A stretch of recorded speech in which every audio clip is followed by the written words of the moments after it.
Ele envolve nosso planeta. É tão essencial quanto alimento e água, mas é totalmente invisível. Sem ele, nós morreríamos em minutos. Descubra como dependemos do oxigênio, o espírito da vida, a seguir em Enciclopédia do Corpo Humano.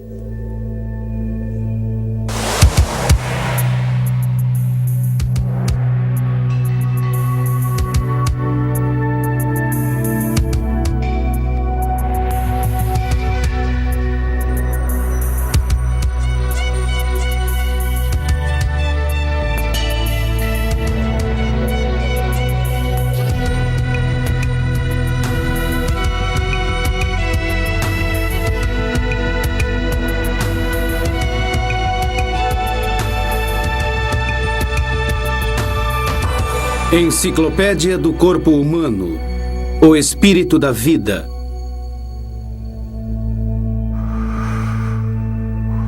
A inalação de oxigênio provoca uma reação dentro de nosso corpo que produz calor e energia.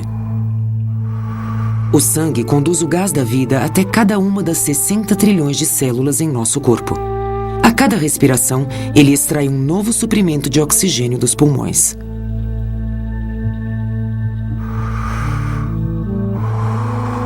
Nós respiramos oxigênio automaticamente, mas pulmões treinados podem nos transformar em campeões.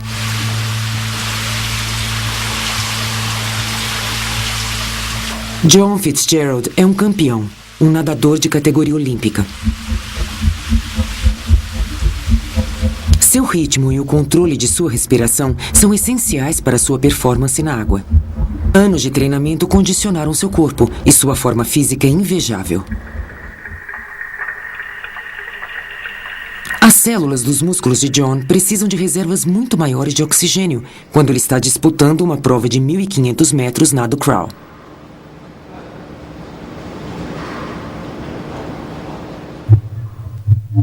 Os pulmões são um milagre da evolução, projetados para introduzir a quantidade máxima de oxigênio em nosso sangue. Eles ocupam 90% do espaço do tórax. Os pulmões são leves e esponjosos graças a milhões de dutos de ar ramificados. Eles pesam apenas 1,1 kg. Se fossem abertos e alinhados, as paredes desses incontáveis dutos seriam 50 vezes mais espessas que nossa pele e cobririam uma área do tamanho de uma quadra de tênis. Os vasos sanguíneos revestem os pulmões e absorvem o oxigênio do ar.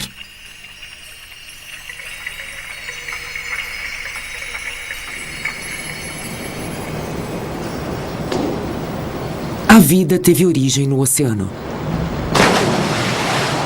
O oxigênio, liquefeito na água, permite que os peixes respirem através das guelras. O ar contém 50 vezes mais oxigênio que a água, e nossos pulmões evoluíram para o melhor aproveitamento desta reserva tão abundante. Todos nós experimentamos parte desta evolução no nascimento, quando deixamos o confinamento aquático do útero de nossa mãe.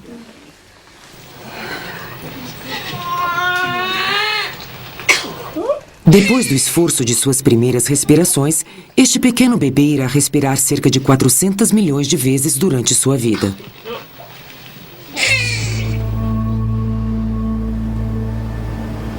Quando inspiramos, os músculos entre as costelas empurram a caixa torácica para cima. Um músculo de forma esférica localizado abaixo dos pulmões, o diafragma, desloca-se para baixo. Estes dois deslocamentos expandem os pulmões. É uma máquina formidável e confiável. Quando expiramos, simplesmente deixamos que os músculos relaxem, e assim o ar é automaticamente expelido dos pulmões.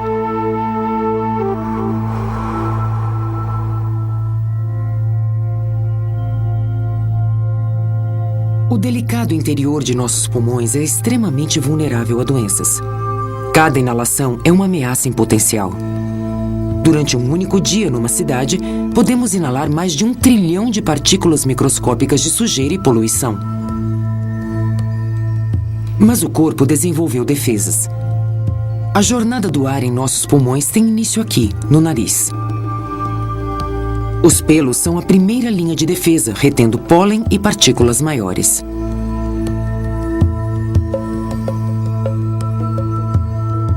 Logo acima, o interior do nariz é revestido por uma membrana úmida. Glândulas especiais secretam muco, um líquido viscoso que retém a poeira. Um revestimento de pelos microscópicos em movimento repele o muco saturado de sujeira para a garganta. Podemos cuspi-lo ou engoli-lo. Sob temperaturas baixas, os pelos ficam mais lentos e o excesso de muco aumenta, causando a familiar coriza.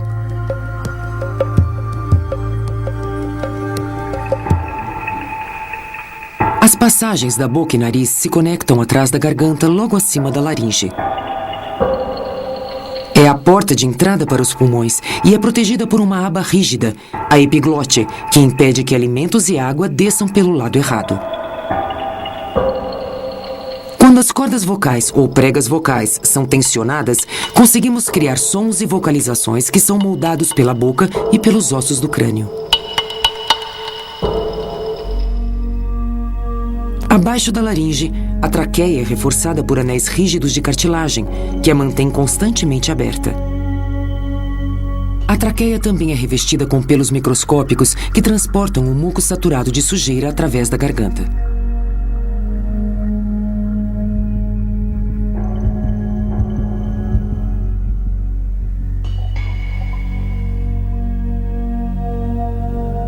Nós auxiliamos a expulsão do muco quando pigarreamos ou tossimos.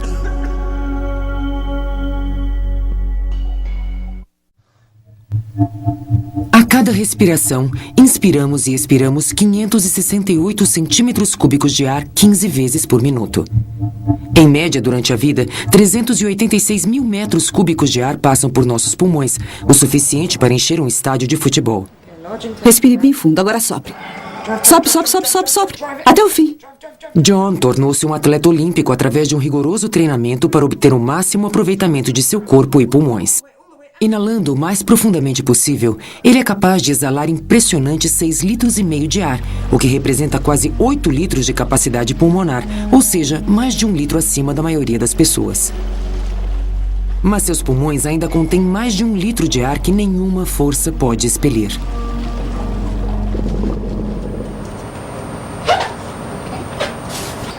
3, 2, 1, respire.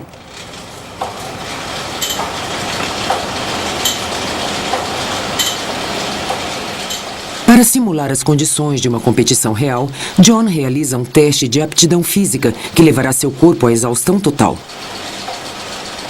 Este teste, meticulosamente monitorado, o leva ao limite e o ajuda a aprimorar seu desempenho na piscina.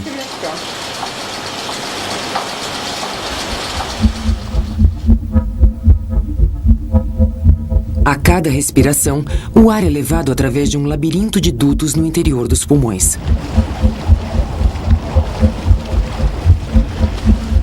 Essas passagens de ar se ramificam sucessivamente em dutos cada vez menores. Em suas competições, John precisa regular sua velocidade, aproveitando cada respiração ao máximo. O transporte de ar para os pulmões torna-se crítico quando ele está prestes a vencer. À medida em que John se esforça, seu consumo de oxigênio aumenta. A cada respiração, os pulmões recebem 100 bilhões de trilhões de moléculas de ar.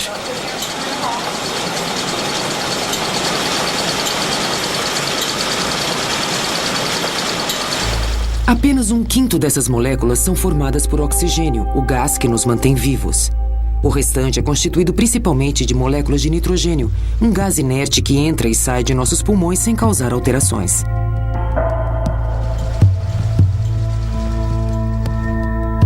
Dentro dos pulmões, as paredes dos dutos de ar pulsam com os batimentos cardíacos de John. As batidas aumentam enquanto seu coração bombeia vigorosamente mais sangue para todo o seu corpo.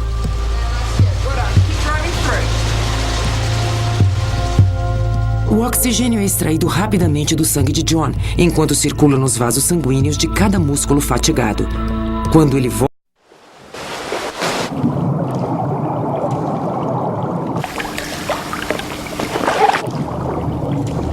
nosso corpo tem uma quantidade limitada de oxigênio armazenada nos pulmões e na corrente sanguínea. Mas se Maria não subir à superfície, ela perderá a consciência em apenas 2 minutos.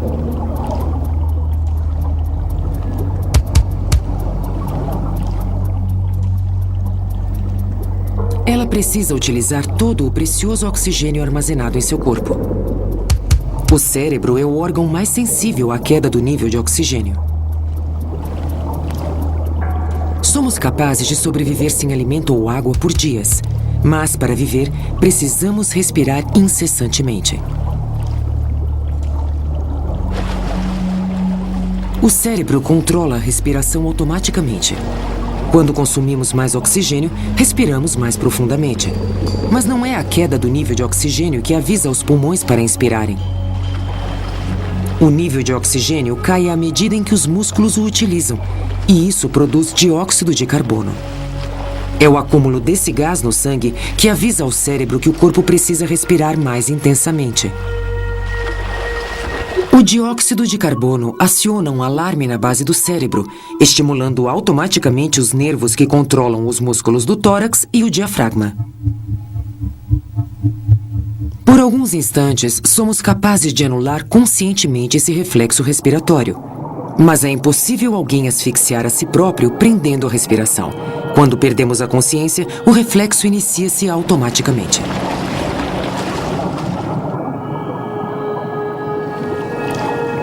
Tentar ampliar as capacidades naturais é uma característica intrinsecamente humana. Um snorkel nos permite respirar embaixo d'água. Mas o snorkel só é útil quando utilizado perto da superfície. Quando mergulhamos a profundidades maiores, a pressão da água sobre o tórax aumenta e é necessário um esforço adicional para expandir os pulmões na inspiração. E os músculos do tórax e diafragma têm um poder limitado. Esta mergulhadora resolveu o problema usando um tanque de ar comprimido. O tanque fornece ar aos pulmões com uma pressão equivalente à pressão da água em volta do corpo. Com essa reserva independente de ar, ela é capaz de permanecer nessa profundidade por até 2 horas. Quanto maior a profundidade do mergulho, menor será a duração do suprimento de oxigênio, pois há necessidade de inalar mais para compensar a crescente pressão da água.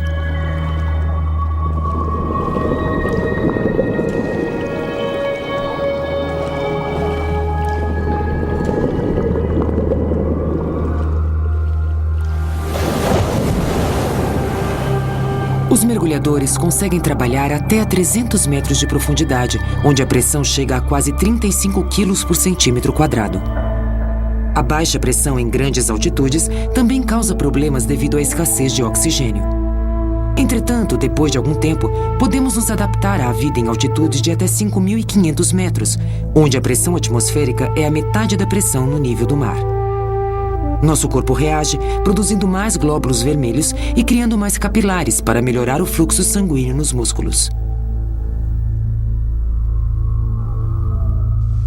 Acima de 9.100 metros, o ar é muito rarefeito para ser inalado.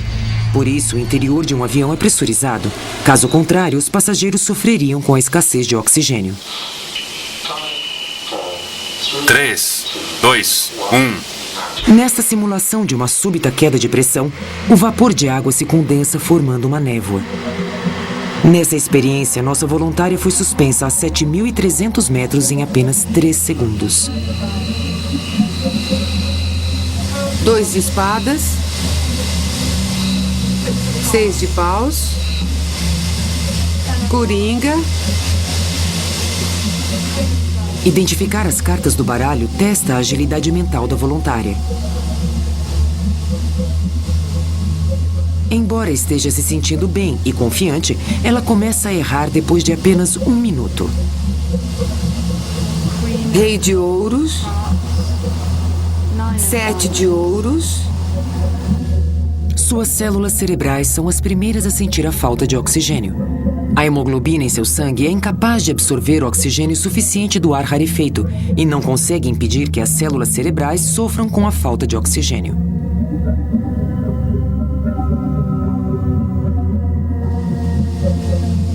O raciocínio lógico avançado é o primeiro a falhar, mas nosso cérebro primitivo mantém a respiração e os batimentos cardíacos o máximo possível. Antes que nossa voluntária perca a consciência, ela recebe a cura. Oxigênio puro, como aconteceria num voo real. Nesta experiência, a pressão da sala é reduzida para simular como grandes altitudes diminuem o ponto de ebulição da água. Com uma pressão equivalente à de 18.000 metros acima do nível do mar, nosso sangue ferveria com a temperatura do corpo. Um traje pressurizado com um suprimento próprio de ar é essencial para a sobrevivência em grandes altitudes, principalmente quando o cérebro precisa trabalhar com rapidez para tomar decisões de vida ou morte. O espaço representa o máximo em ausência de oxigênio.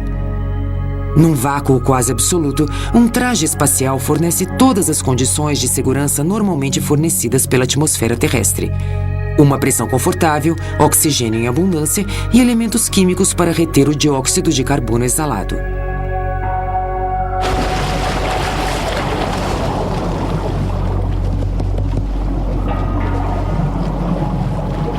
John nadou quase 1,5 quilômetros. Agora inicia sua última volta.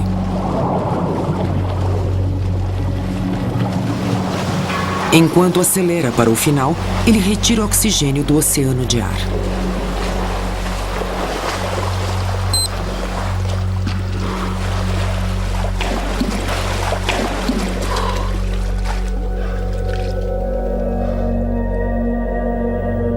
Ele retira do ar o oxigênio, que é o combustível de seus músculos.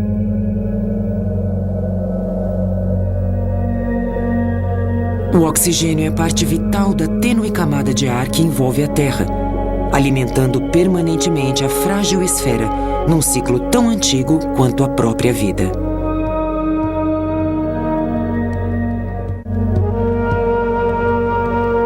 Versão brasileira Tempo Filmes, São Paulo.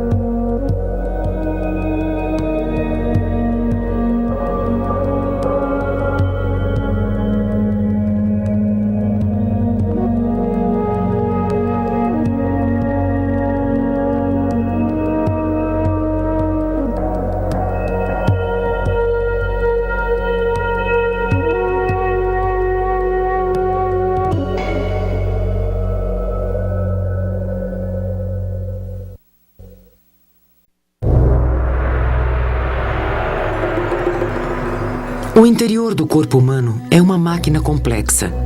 Uma usina elétrica, uma indústria química e uma usina de eliminação de dejetos ao mesmo tempo. Para mantê-la em operação, tudo o que temos de fazer é comer. Durante a vida, consumimos 30 toneladas de alimento. Descubra o complexo processo da digestão a seguir na Enciclopédia do Corpo Humano.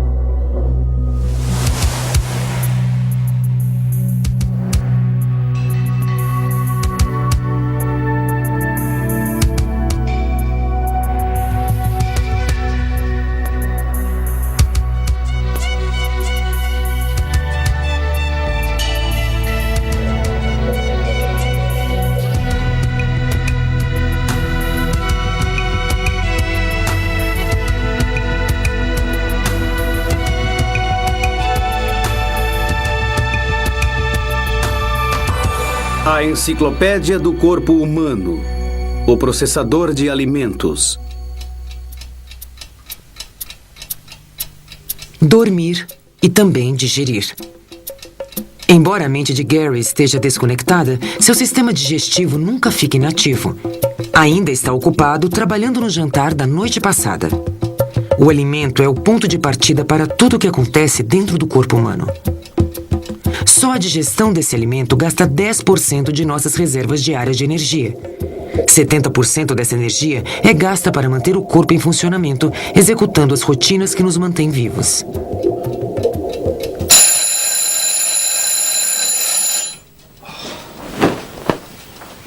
Com isso, restam apenas 20% de nossas reservas de energia para todas as nossas atividades diárias. O alimento é o combustível que queimamos quando nossos músculos trabalham. Ele fornece ao corpo os nutrientes essenciais para mantê-lo saudável.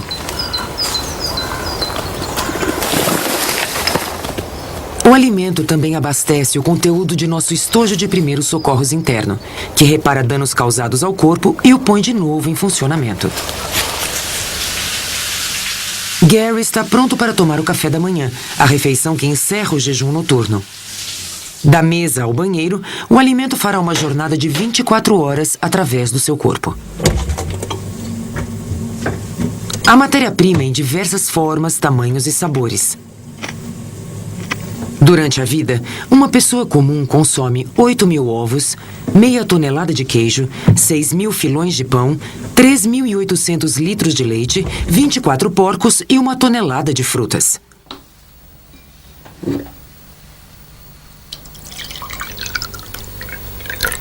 O ato de engolir aciona a usina de processamento. Enquanto engolimos, uma reação reflexa nos impede de respirar. O palato mole ergue-se para impedir que o alimento entre pelo nariz. Uma aba elástica atrás da raiz da língua, chamada epiglote, se inclina para trás para fechar a entrada da laringe, a passagem de ar para os pulmões.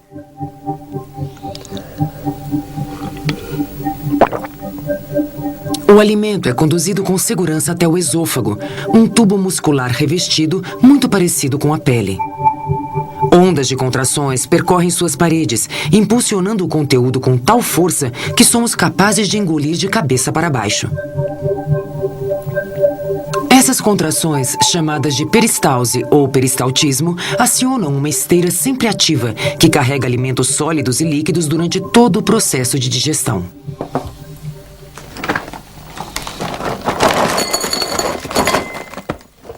Só a lembrança de determinado alimento pode ser o bastante para fazer nossa boca salivar.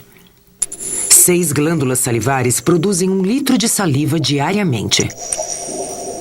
Ela é segregada através de minúsculas fontes localizadas embaixo da língua e umedecem o alimento para facilitar sua digestão. A saliva também mantém a umidade da boca e língua. Ela flui com abundância quando mastigamos o alimento ou até quando lembramos de algo saboroso.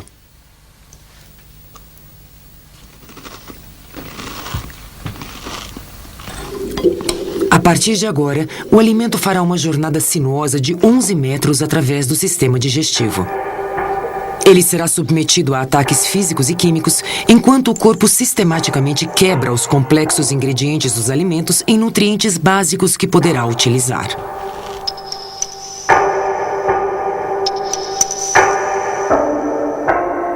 A mastigação inicia o ataque. A boca possui 32 dentes criados para moer, cortar e partir. A superfície branca dos dentes, o esmalte, é a substância mais dura do corpo humano, tão resistente quanto o vidro. Ainda assim, é um tecido vivo que pode reparar danos menores à sua superfície. Enquanto os dentes despedaçam a estrutura física do alimento sólido, a saliva lança um segundo ataque. Ela contém 2 enzimas, substâncias químicas que ajudam a quebrar a complexa estrutura química dos alimentos. Uma dessas enzimas quebra moléculas de amido e as transforma em açúcar. Para fazer um teste, mastigue algo com amido por 1 ou 2 minutos, e o resultado dessa reação química se manifestará através de um sabor açucarado na boca. O alimento mastigado, ou bolo alimentar, é empurrado esôfago abaixo, uma jornada de apenas 3 segundos. Esta é a entrada para o estômago, uma válvula no fundo do esôfago. Em seguida, surge o interior de um saco muscular, aproximadamente do tamanho e formato de uma luva de boxe. O estômago é um processador de alimentos. Ele pulveriza o alimento que ingerimos, diluindo-o ou compactando-o, preparando-o para as etapas seguintes da digestão. Ele também é um reservatório de alimento entre as refeições.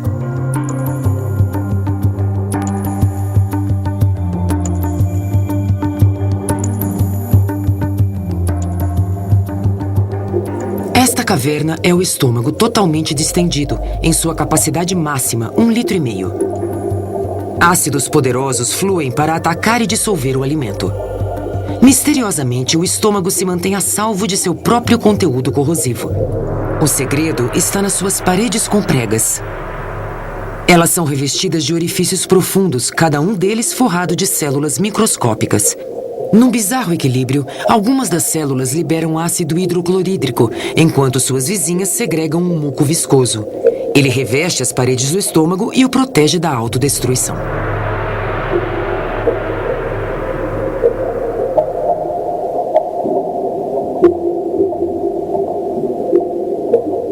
O revestimento do estômago segrega quase 4 litros de suco gástrico por dia. Assim como a saliva, essas glândulas podem segregar fluidos com a simples lembrança de um alimento. O fogo tem sido aliado da culinária desde os tempos mais remotos. O calor solta as fibras que unem as proteínas e carboidratos. O cozimento também elimina a maior parte das bactérias perigosas que existem nos alimentos. Aromas e sabores apetitosos também desempenham um papel importante. Eles estimulam nossas glândulas a produzir saliva e suco gástrico.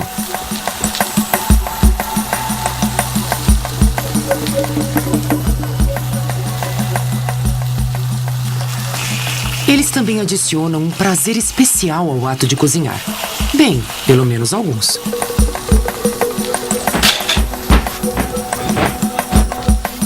Esta fatia de pão queima em apenas poucos segundos. Se ela liberasse sua energia dentro do corpo com essa rapidez, nós também desapareceríamos numa nuvem de fumaça. O corpo possui métodos mais sutis para extrair energia dos alimentos. Mas não importa como a energia seja liberada, os mesmos alimentos liberarão sempre a mesma quantidade de energia. Esta experiência mostra a quantidade de energia contida no açúcar branco comum. Exatamente meio grama de carboidrato puro. A energia é medida em calorias. No calorímetro, o açúcar queima rapidamente. Ele produz 2 calorias. Uma colher de chá de açúcar produzirá 20 calorias. Todos os carboidratos produzem aproximadamente a mesma quantidade de energia. Outros alimentos podem ser armazenadores de energia mais ou menos eficientes. A gordura contém 2 vezes mais calorias que os carboidratos. Enquanto a ingestão do açúcar proporciona energia instantânea, os alimentos ricos em gordura fornecem ao corpo humano um tipo mais concentrado de combustível. Faz quase 3 horas que Gary tomou seu de jejum. A maior parte dele já saiu de seu estômago e está iniciando uma jornada de 6 metros através do intestino delgado. Se nosso trato digestivo fosse um tubo esticado, o corpo humano teria de ter 9 metros de altura. Em vez disso, nossos intestinos são sistematicamente dispostos em dobras sobrepostas para se encaixar convenientemente no corpo.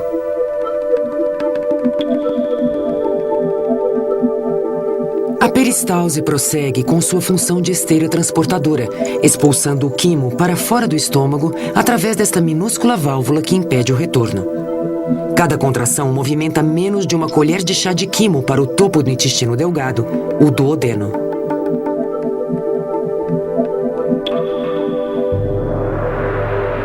Aqui, a superfície interna do intestino transforma-se num revestimento úmido e aveludado. Ele é especialmente projetado para absorver o conteúdo alimentar que foi quebrado.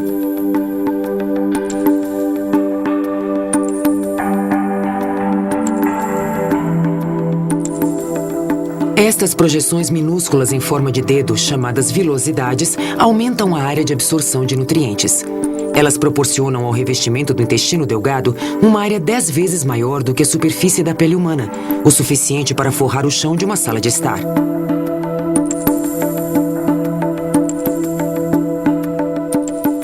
É aqui que os nutrientes passam do intestino para a corrente sanguínea. Cada uma das minúsculas vilosidades contém uma rede de vasos sanguíneos que absorvem a glicose e os aminoácidos, as pedras fundamentais formadas por carboidratos e proteínas. A gordura flui para o interior de minúsculos tubos nas vilosidades e elas se conectam a outro sistema tubular do corpo, os vasos linfáticos, que acabam na circulação sanguínea.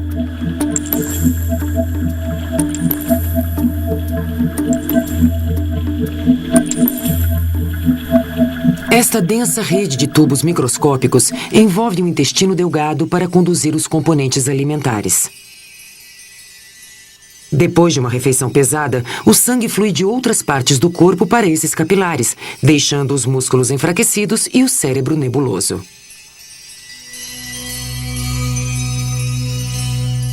Nós somos o que comemos, e um corpo saudável necessita de uma dieta equilibrada. A ciência da nutrição apontou os ingredientes essenciais. Entre milhares de alimentos, o corpo humano necessita de apenas 40 nutrientes distintos. E não existe a dieta perfeita. O que é alimento para alguns é veneno para outros.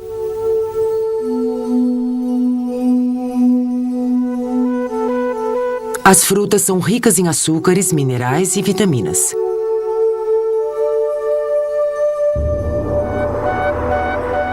Este é um cristal de vitamina C pura, encontrado nas frutas cítricas como a laranja.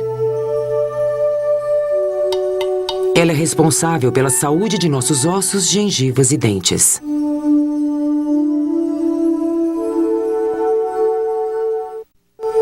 Os vegetais são uma excelente fonte de carboidratos. Eles também fornecem vitaminas e minerais que nos mantêm energizados. Os peixes possuem vitamina E. A carne e os derivados do leite contêm proteínas, gorduras e cálcio para a manutenção de unhas, pele e cabelos saudáveis. Os grãos são uma fonte formidável de nutrientes, mas muitos grãos crus são tóxicos até que brotem. Os cereais contêm um ingrediente indigerível chamado fibra. A massa fibrosa ajuda a manter o alimento em movimento através do intestino. Por outro lado, precisamos apenas de quantidades mínimas de determinadas vitaminas, apenas uma colher de chá durante toda a vida. Para digerir todas essas diferentes substâncias, 3 órgãos localizados ao lado do estômago produzem um coquetel de sucos digestivos. O fígado, a vesícula biliar e o pâncreas descarregam suas substâncias químicas em um único duto que se estende pelo interior do duodeno, antes de se esvaziar através de uma válvula minúscula, chamada esfíncter de Oddi.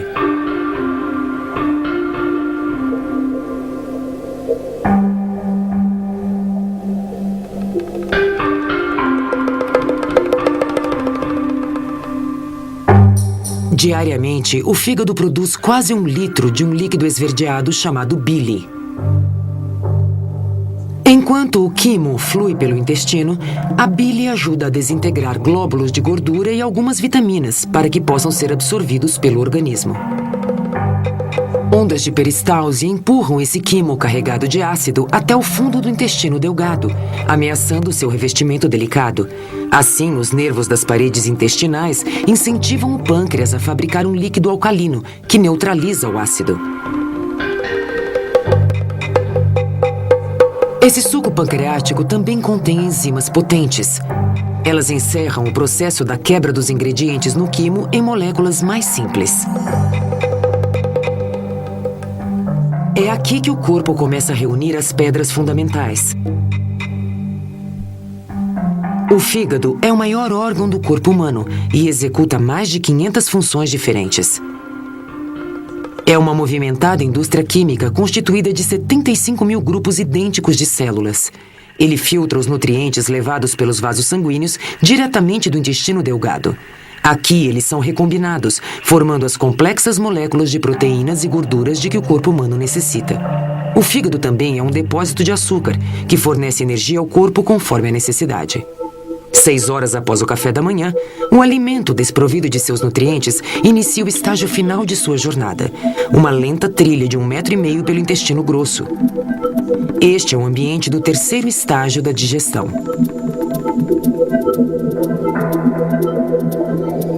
No intestino grosso existem incontáveis bactérias que sobrevivem dos restos de alimento digerido. Essas bactérias são totalmente inofensivas ao nosso trato digestivo. Na verdade, elas nos auxiliam produzindo pequenas quantidades de algumas vitaminas. As bactérias e não os restos de alimento produzem a maior parte de nossos dejetos sólidos. O último componente é a água, uma substância tão importante que é continuamente extraída dos dejetos do corpo.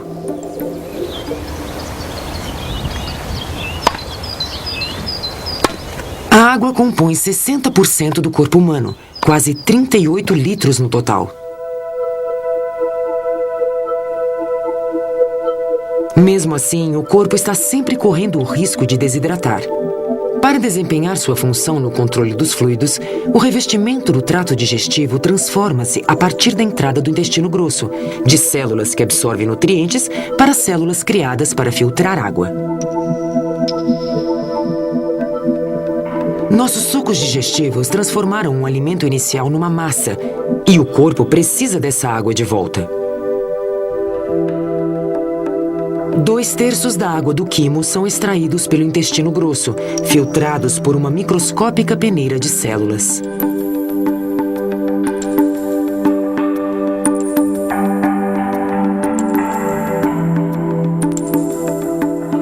Milhares de vasos sanguíneos nas paredes intestinais absorvem quase 5 litros de água por dia.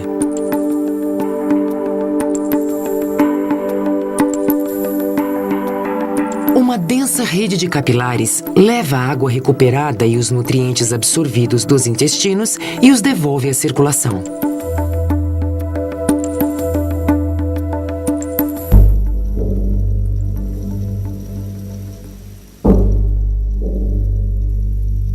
As paredes musculares do intestino grosso empurram seu conteúdo adiante em direção ao reto, o final da jornada de 9 metros através do trato digestivo.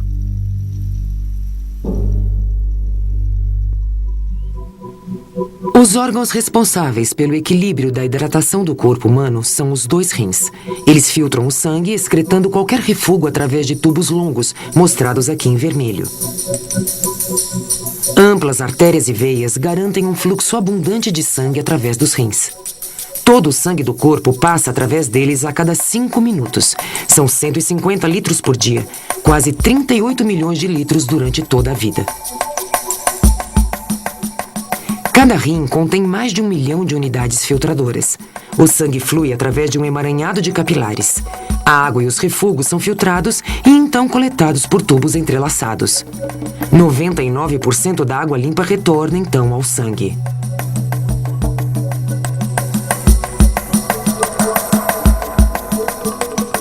O líquido restante, a urina, flui por dutos coletores e em seguida por longos tubos chamados ureteres. Apenas alguns litros de urina passam por esses tubos todos os dias. A quantidade depende de quanto bebemos e do quanto transpiramos. A urina é produzida lentamente durante o sono e com maior velocidade quando o corpo está em atividade. A jornada de 30 centímetros termina na bexiga. A urina é expelida pelos ureteres.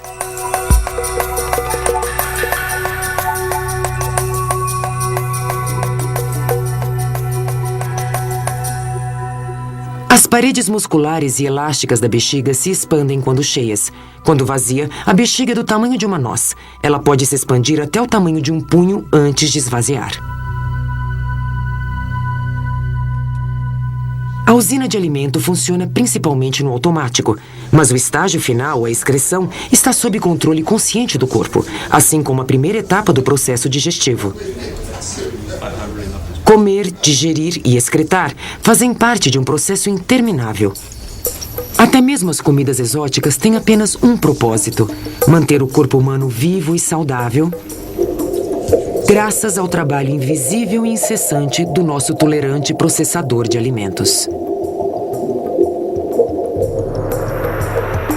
Versão brasileira Tempo Filmes, São Paulo.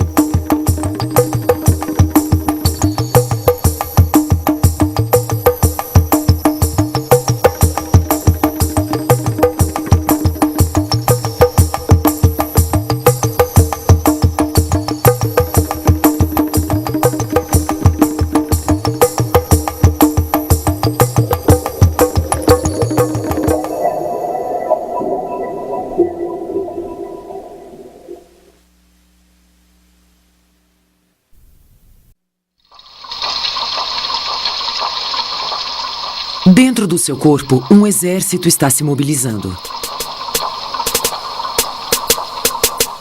Ele está defendendo seu lar contra todos os invasores. quer eles venham por terra ou pelo ar. Guarneça as barricadas enquanto nosso corpo repele ataques num ambiente hostil. A seguir, na Enciclopédia do Corpo Humano.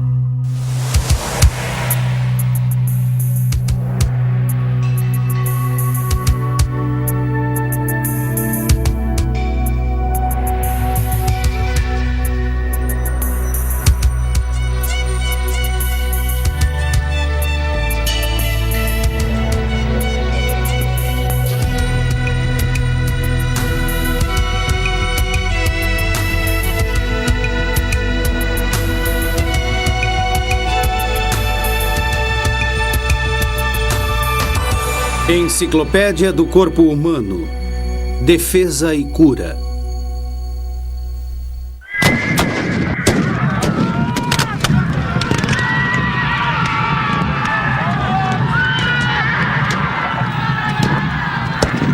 Isto é o mais perto que Graham chegará de um combate mortífero. Mas nosso fã de TV ainda é um herói. Mesmo numa tarde sonolenta, seu próprio corpo está sitiado, repelindo bilhões de inimigos. Os parasitas, as bactérias e germes que o cercam. Nosso corpo criou suas próprias linhas de defesa, um microscópico exército de células especializadas. Elas impedem a passagem de atacantes, destroem invasores e até reparam danos. A vida no século XX parece fácil. Ainda assim, sem esse exército invisível de células, não viveríamos além da infância.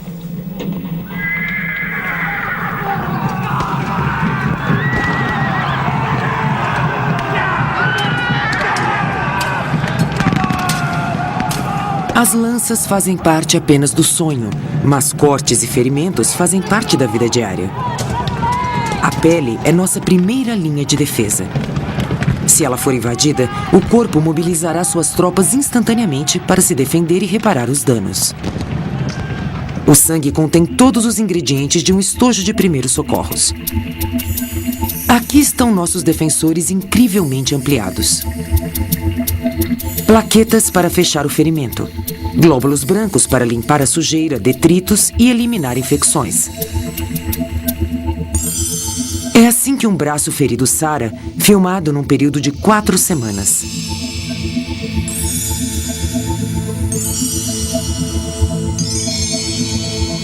Todos morreríamos muito jovens não fosse esse rápido processo de reparo. A cura começa nos nossos ossos. É aqui que o corpo fabrica sua brigada de defesa e reparos. A medula óssea é o local de nascimento das tropas de choque especializadas que fazem a patrulha pelo sangue. As primeiras a entrar em ação são células minúsculas chamadas plaquetas. Elas percorrem os vasos sanguíneos para fechar o ferimento. Sem elas, um arranhãozinho nos faria sangrar até a morte. No alto, à direita, está uma massa de glóbulos vermelhos formando um coágulo.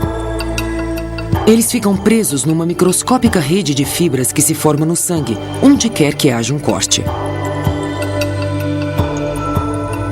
O coágulo impede que o sangue vaze e que os germes entrem. Alertas aos perigos, os glóbulos brancos do sangue deslocam-se para a frente de batalha.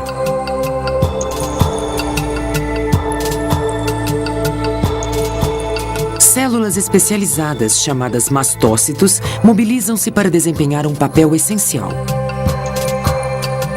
Elas se rompem, liberando um composto químico chamado histamina, que dilata os vasos sanguíneos ao redor do corte, deixando-os permeáveis.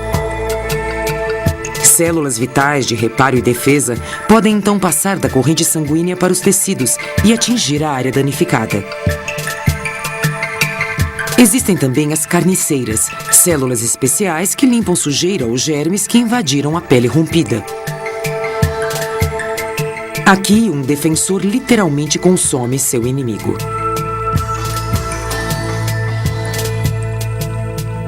Essas células e os resíduos aparecem como pus na parte externa da ferida.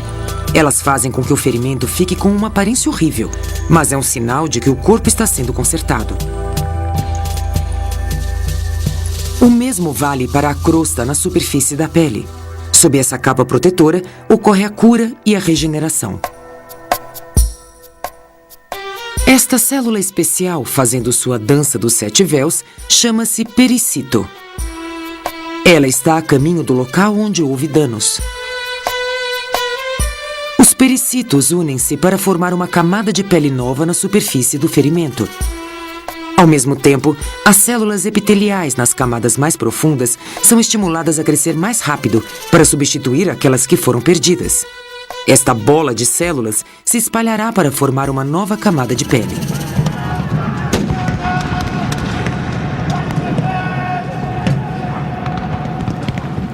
Felizmente para nosso belo adormecido, esta cena de batalha é só um sonho. Mas o corpo nunca está livre de ataques. Esta casa de luxo não é nenhum santuário. Parece limpa, contudo fervilha com saqueadores invisíveis. Dentro desta almofada, ácaros, ampliados 100 vezes. Esses monstros sem olhos partilham da cama e da vida até daqueles mais cuidadosos. Cortinas e roupas de cama, carpetes e estofados são habitações ideais para os ácaros. Milhares deles podem viver num único travesseiro. Até mesmo um ursinho de pelúcia pode ser o hospedeiro deles. Os ácaros alimentam-se das células epiteliais mortas que liberamos. Eles podem parecer bonitinhos, mas suas fezes podem matar. Inaladas podem provocar um ataque de asma. Fezes de ácaros podem ser a causa mais comum desse flagelo do século XX. Nossas casas modernas, cálidas e mal ventiladas atraem os ácaros. Seus excrementos flutuam no ar como poeira fina. Graham não pode evitar sua inalação. Ele está alheio aos perigos. Entretanto, os ácaros não são as únicas criaturas partilhando sua confortável habitação. Na madeira e almofada de uma cadeira antiga, eles espreitam, percevejos.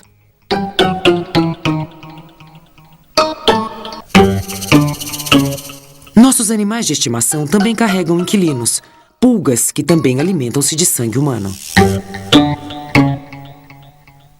As pulgas do gato mal nos provocam coceira, mas podem espalhar doenças fatais, tifo e peste.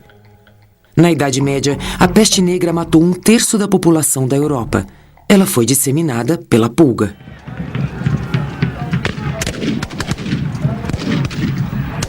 E até o mais limpo dos seres humanos é um hotel para bichinhos. Minúsculos hóspedes vivem nas raízes dos nossos cílios e apinham-se nos poros perto do nosso nariz. Este é um ácaro humano muito ampliado.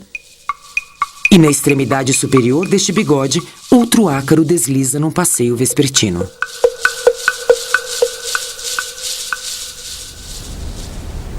No ar aquecido da cozinha de Graham, milhares de organismos ainda menores também buscam alimento e morada.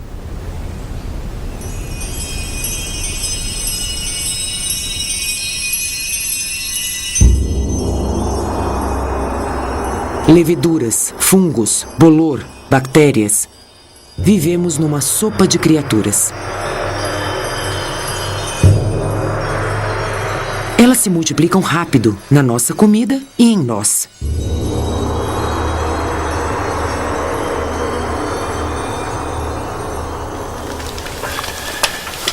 Graham pode sentir-se refrescado, mas ainda não está limpo.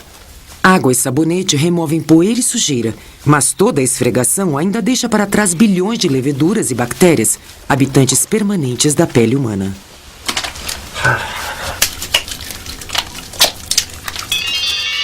Esta fantasmagórica demonstração revela as colônias de bactérias que sobrevivem na nossa mão e florescem mesmo depois de uma esfregadela meticulosa.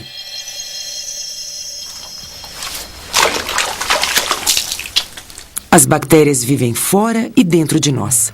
Há mais de 1 quilo delas só nos nossos intestinos. O rosto, o pescoço e as axilas têm as maiores colônias. Existem 16 milhões de micróbios em cada 6 centímetros quadrados de nossas axilas.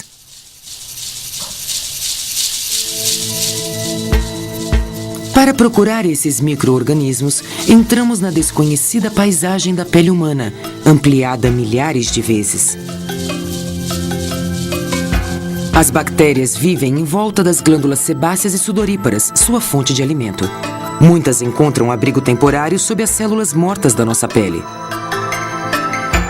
Fornecemos um lar quentinho para as bactérias, além de sermos uma lanchonete ambulante. Elas se acomodam em cada fresta, até mesmo entre as ondulações das nossas digitais.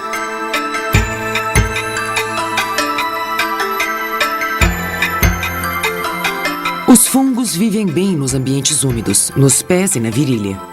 Os fungos que vivem entre os dedos dos pés revelam sua presença emitindo gases pungentes. Esses organismos mal cheirosos pertencem a uma família de bactérias que os fabricantes de queijo adicionam ao queijo brie para que ele tenha o odor certo. As bactérias que nos habitam pagam pela estadia. Elas nos protegem, evitando que micro-organismos danosos tomem o nosso corpo. Micróbios mortíferos, como estafilococos e estreptococos, vivem na nossa pele. Se penetrarem a corrente sanguínea, ambos podem nos matar. Nossos microscópicos aliados nos defendem. Eles produzem antibióticos que mantêm os assassinos longe. 24 horas por dia, esses amistosos micróbios travam uma batalha química por nós. Eles são as patrulhas avançadas dos mecanismos de defesa do nosso corpo, e Graham, apesar de não saber, está pondo suas próprias defesas à prova. Deixando para trás as fervilhantes comunidades com as quais ele partilha seu lar, ele está saindo para tomar ar fresco.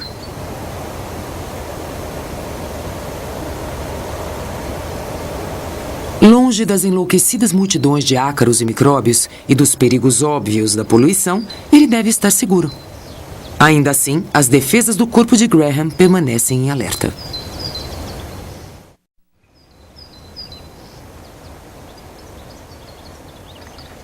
As defesas externas de Graham não são à prova de ataques.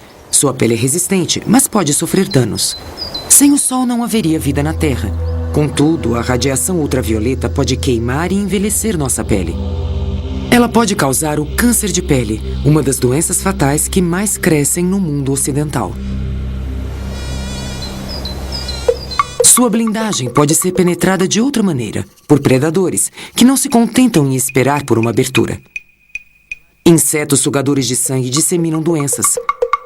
Eles injetam parasitas na corrente sanguínea, que colonizam o fígado, os rins e o cérebro. A malária e a doença do sono matam milhões nos países em desenvolvimento.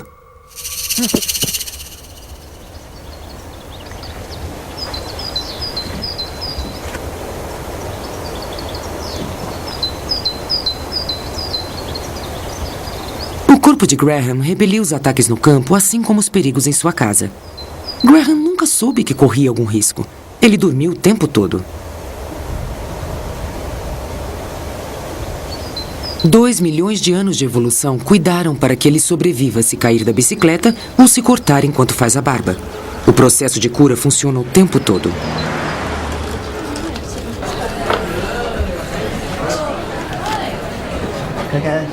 Após uma tarde exaustiva, Graham se reúne com amigos para beber alguma coisa.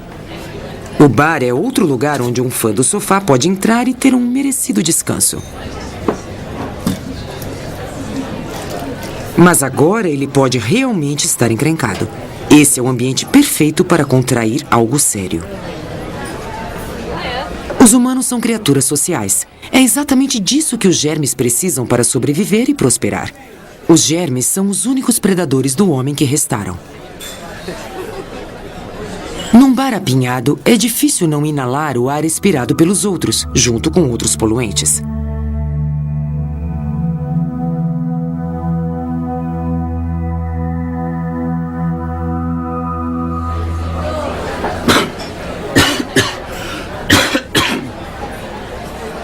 Tim está resfriado. Nós pegamos pelo menos 2 resfriados por ano e é fácil ver como. Cada vez que tosse ou espirra, ele dispara germes. Um material infeccioso pode ser lançado a até 4 metros de distância e mais rápido que a velocidade do som. Também se pode pegar resfriados por contato. A probabilidade de serem passados pelo toque é maior do que por tosses e espirros.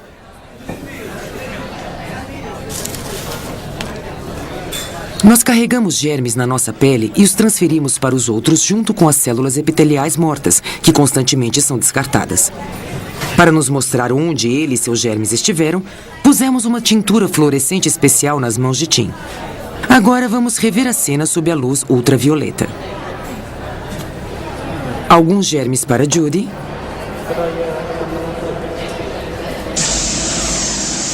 Alguns para os amendoins. E mais alguns para Judy.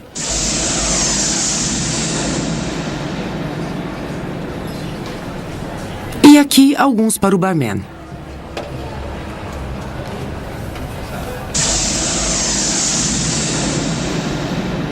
Alguns dos germes de Tim podem ser mortos com antibióticos.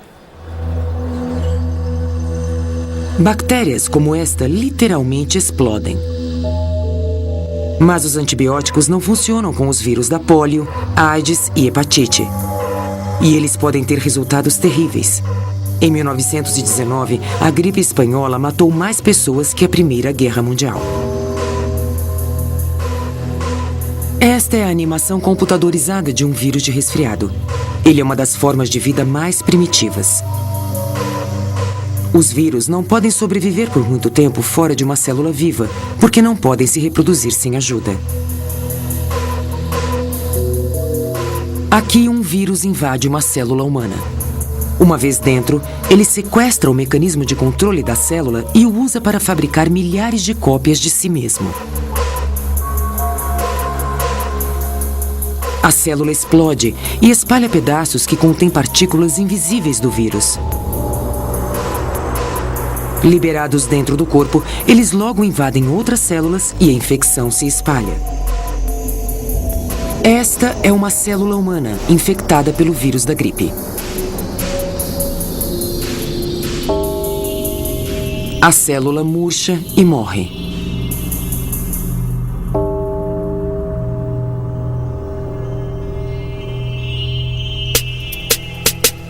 Nesse estágio da infecção, os sistemas de defesa do corpo estão em alerta vermelho.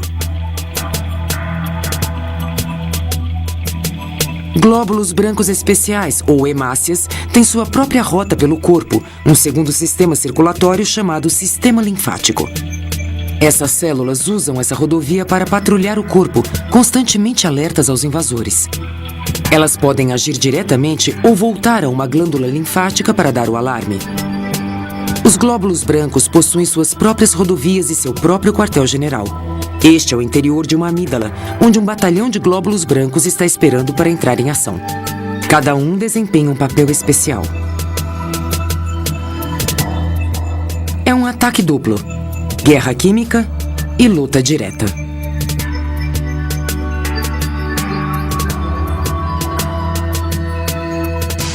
Os objetos em forma de bastão que se debatem são bactérias sob o ataque das células assassinas do corpo. É uma luta desigual. Em poucos segundos, as bactérias são destruídas.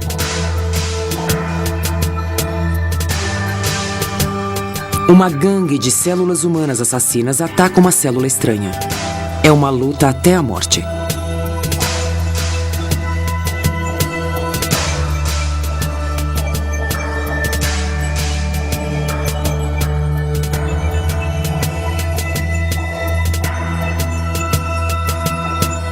Aqui, um glóbulo branco está envolvendo bactérias. Elas são empaladas nos tentáculos da célula. Uma vez capturadas, elas rapidamente serão devoradas e destruídas. Mas os glóbulos brancos nem sempre vencem. Este aqui foi morto, empalado por sua presa, uma agulha de amianto num pulmão humano.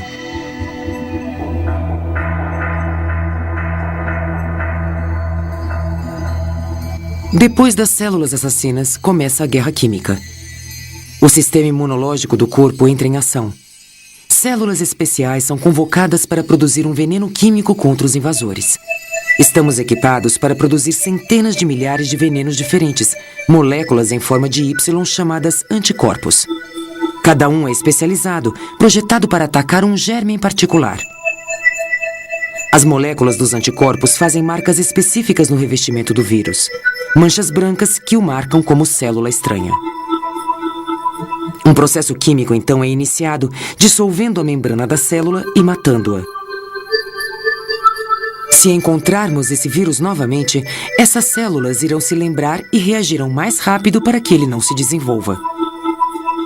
Nós nos tornamos imunes. Mas os vírus podem mudar seu revestimento e enganar nosso sistema imunológico, e assim prossegue a batalha contra as infecções.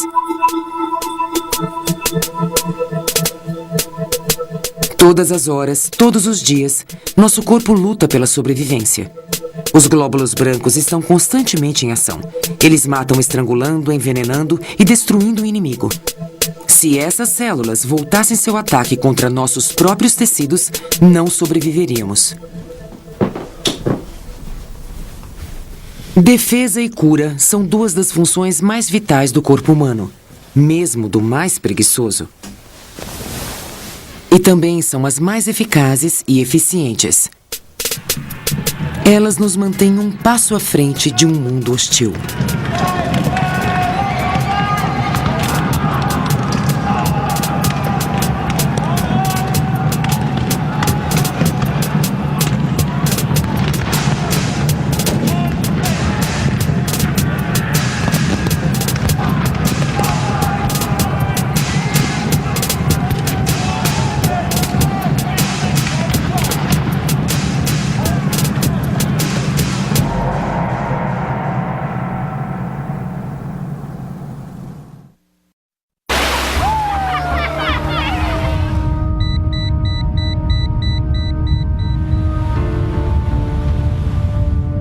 Centro de alerta de tsunami.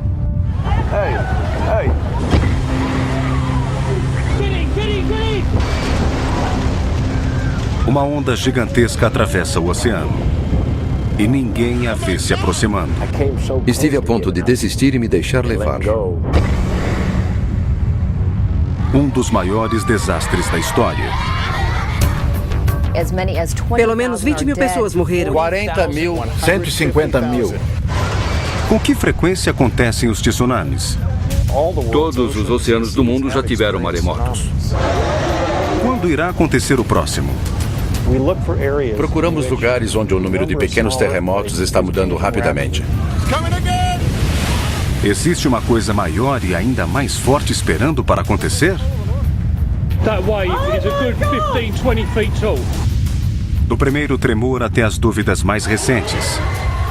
A história completa do maremoto que abalou o mundo.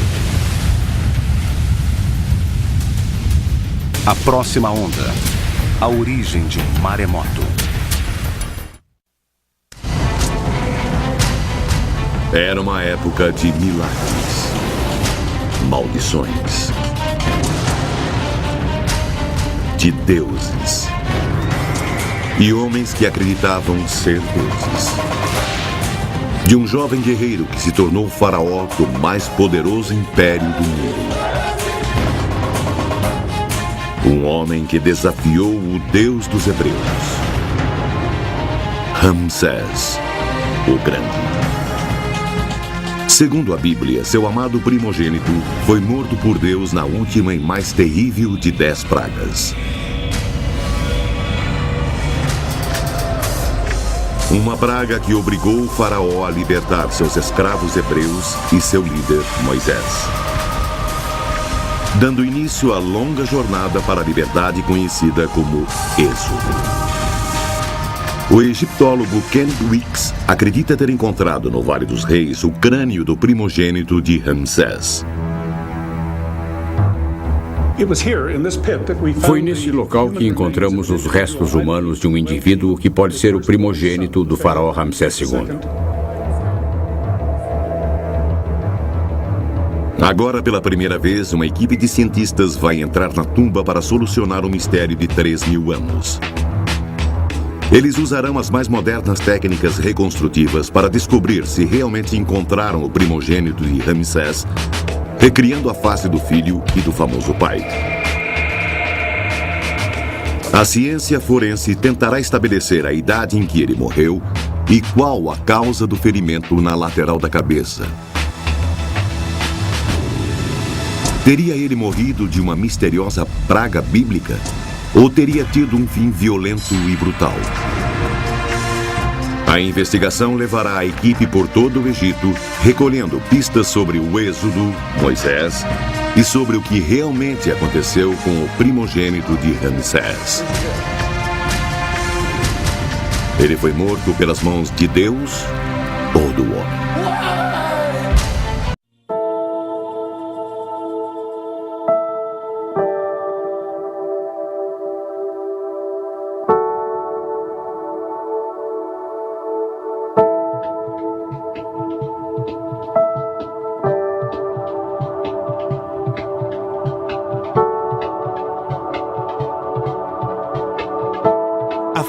Sun, I feel like the rain, I feel like I just found reason for living again.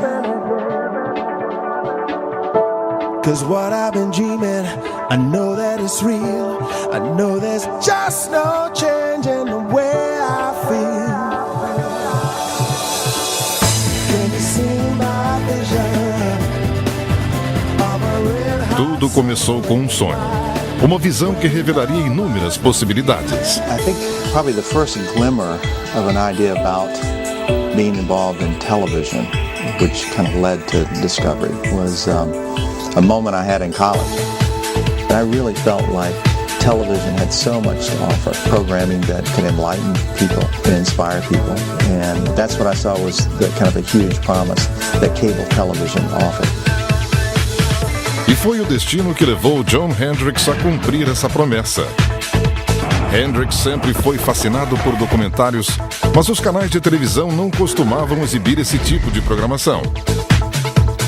Então, essa inspiração surgiu com a criação da televisão por assinatura. You know, I remember talking to my wife about it. She was the first person that heard the idea. I asked Maureen, I said, what would you think about if there was a cable channel that was just all documentaries, had everything from science and history, nature, human adventure, would have things like, that would trace our roots in civilization.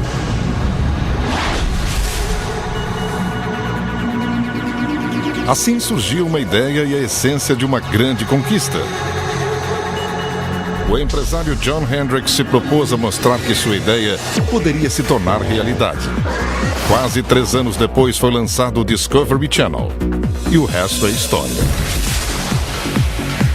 20 anos depois e com 20 canais transmitidos mundialmente, o Discovery é o líder mundial em programação sobre natureza e vida real.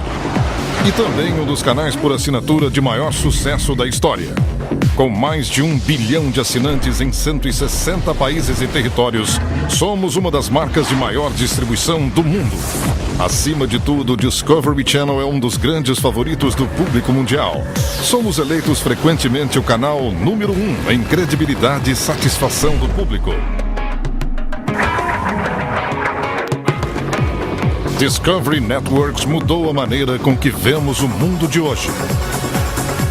Uma associação de marcas poderosas e grande satisfação do consumidor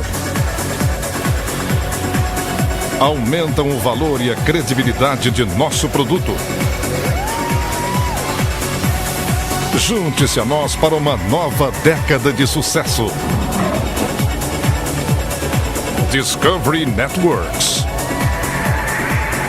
Um mundo de possibilidades.